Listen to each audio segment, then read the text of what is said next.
Respected Chief Guest, Principal, teachers, parents, and all my dear friends, my name is Madhura Sakaram Patil.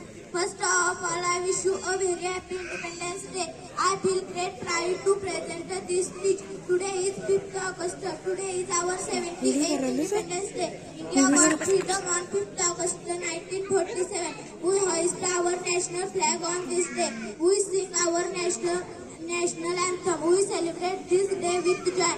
I love my country very much and I am proud to be an Indian.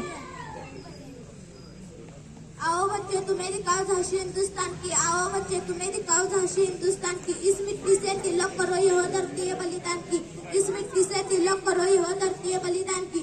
असा गौरव केला जातो तो काश्मीर पासून कन्याकुमारी पर्यंत पसरलेल्या माझ्या देशाचा, ज्या देशामध्ये राम, कृष्ण, अर्जुन यांसारख्या देवदेवतांचा जन्म झाला, त्या देशाचा, भगतसिंग, सुभाषचंद्र बोस, सावरकरांच्या रक्ताने जी भूमी पावन झाली, त्या भूमीचा, ज्या देशामध्ये मदर तेरेसा, बाबा आमटे, महात्मा फुले, भाऊराव पाटील यांसारख्या समाजसुधारकांच्या देशाचा, शांती, हिरवळ आणि बलिदान यांचा संगम ज्या देशाच्या सीमारोमात दिसून येतो, त्या या माझ्या भारत देशाचा. रसिक श्रोते हो, या गौरवशाली देशाचा इतिहास शिवाजींच्या तलवारीमुळे, संभाजींच्या बलिदानामुळे आणि जिजाऊंच्या संस्कारामुळे घडलेला आहे. जवळजवळ 150 वर्षे इंग्रजांच्या गुलामगिरीत असणारा देश, याच देशाने स्वातंत्र्य मिळून फिनिक्स पक्षाप्रमाणे राखेतून आकाशाकडे झेप घेतलेली आहे. संकल्प, संस्कृती आणि संस्कार यांच्या जोरावर आपला देश प्रगती पथावर आहे.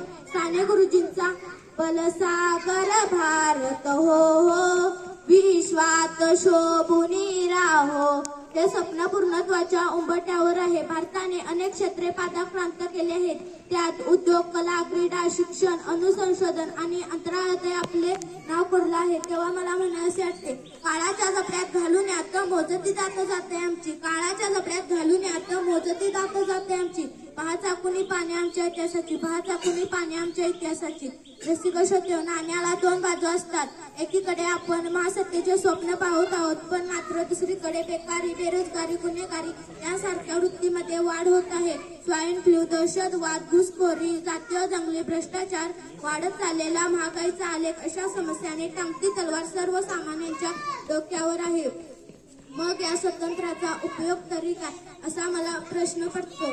आपण स्वतंत्र असूनही पारतंत्र्यात असल्यासारखेच आहोत. स्वतंत्रपणे आम्हाला जगता येत नाही, इच्छेप्रमाणे कोणतीही गोष्ट करता येत नाही. मग आपण खरंच स्वतंत्र आहोत का, असा प्रश्न माझ्या समोर निर्माण होतो.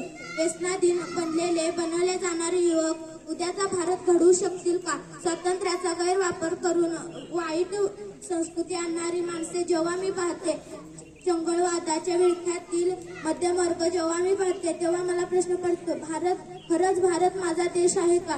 तेव्हा मला म्हणासे वाटते, रावांपासून रंकापर्यंत लाचखेरीत मग्न आहेत, रावांपासून रंकापर्यंत लाचखेरीत मग्न आहेत. सच्चाईची दिव्यमूर्ती गाभाऱ्यात बघणं आहे, सच्चाईची दिव्यमूर्ती गाभाऱ्यात बघणं आहे. भ्रष्टाचाराच्या डोंगरापुढे हिमालय सुद्धा लहान आहे, भ्रष्टाचाराच्या डोंगरापुढे हिमालय सुद्धा लहान. ज्यांच्या अतिविश्वासाने हे राज्य सोपवले, त्यांनी जर सत्तेचा गैरवापर केला तर या राष्ट्राचे होणार तरी काय? भारतातील युवक शिकतो भारतात आणि पिकतो अमेरिकेत. भारताबद्दलची आपुलकी आज निर्माण होणं आवश्यक आहे. शेवटी एवढेच म्हणेन, माणुसकी आपला धर्म, मानवता आमची जात, माणुसकी आपला धर्म, मानवता आमची जात. प्रेमाचे तेल आपुलकीची वाट, प्रेमाचे तेल आपुलकीची वाट. संदेशशक्तीचा घेऊन देशागती, संदेशशक्तीचा घेऊन देशागती. सारे मिळून करू भारताची प्रगती, सारे मिळून करू भारताची प्रगती. जय हिंद, जय महाराष्ट्र.